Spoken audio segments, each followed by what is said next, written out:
We don't want our partners to want us to feel needed. Need pushes us away. Like, I need you to spend time with me. I need you to make me feel pretty. I need you to make me feel confident. I need you to make me feel strong as a man. I need you to make me feel sexy. Stop that behavior.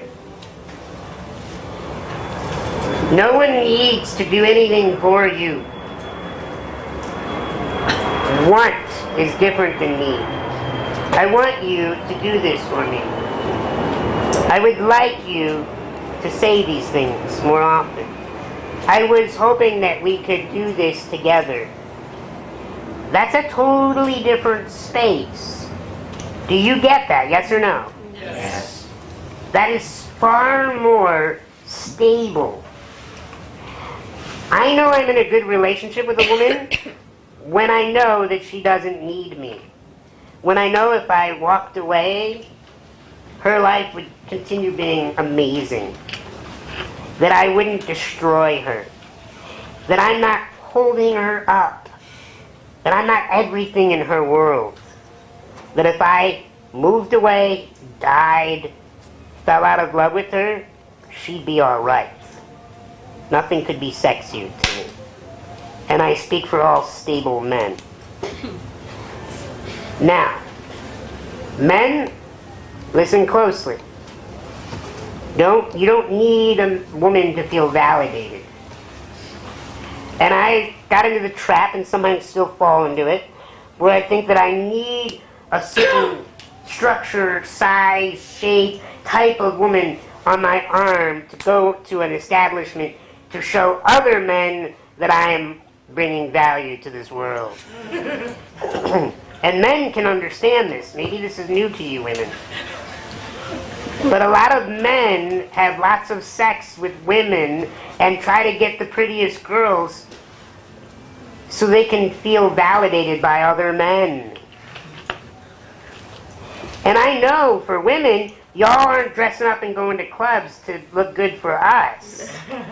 More than likely, you're trying to look good to impress each other and kind of posture yourselves. Neither are healthy. You want to come from the second thing. Remember I said the biggest killer of attraction is neediness? The biggest creator of attraction. Turn to your neighbor, look them deep in the eye and say, I want to learn this right now. Right now.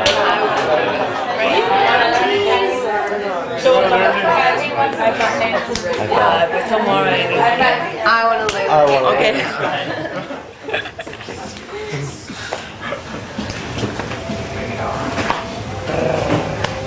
Purpose. When a human being has found their purpose, nothing could be hotter. I don't care if you're a man or a woman.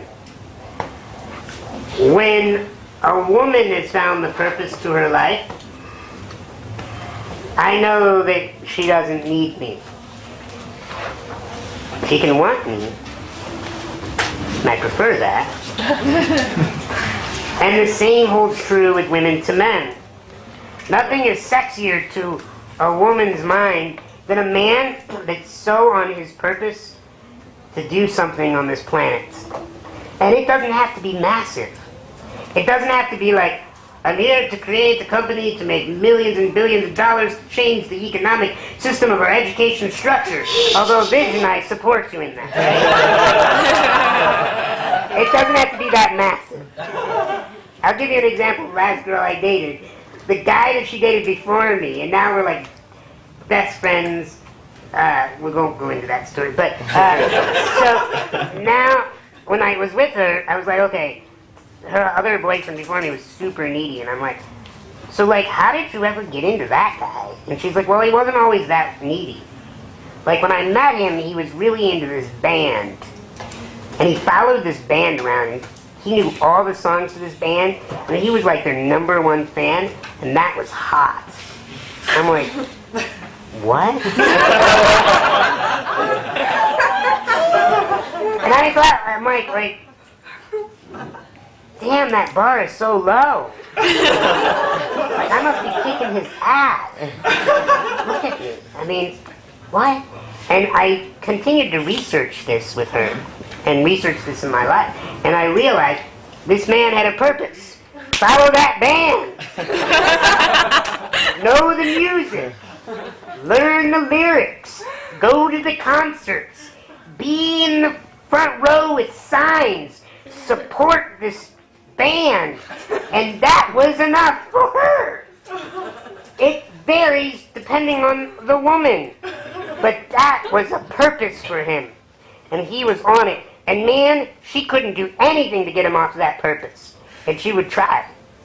She would test him. She would nudge him. She'd be like, well, I know you're supposed to go to that concert, but this weekend can we hang out at my family's house? We're going to have a golfing outing. And he'd be like, no. And she'd be like, oh, I want you so bad. And then later he'd be all like getting the gear together to go like to this like outdoor festival where the band was going to be. And she'd be like, baby, this weekend, I just was thinking about like getting some lingerie, like, you know, I got a hotel room for us. I was thinking about doing some of the things I never let you do with me. You want to do that? And he's like packing the gear, and he's like, sweetie, whatever, we'll do that later. And she's like, oh, I wanted him even more. And I'm like, what is wrong with you? And then all of a sudden, light bulbs went off, and I went, because he was on his purpose. At that time, that was his purpose. That's what he wanted.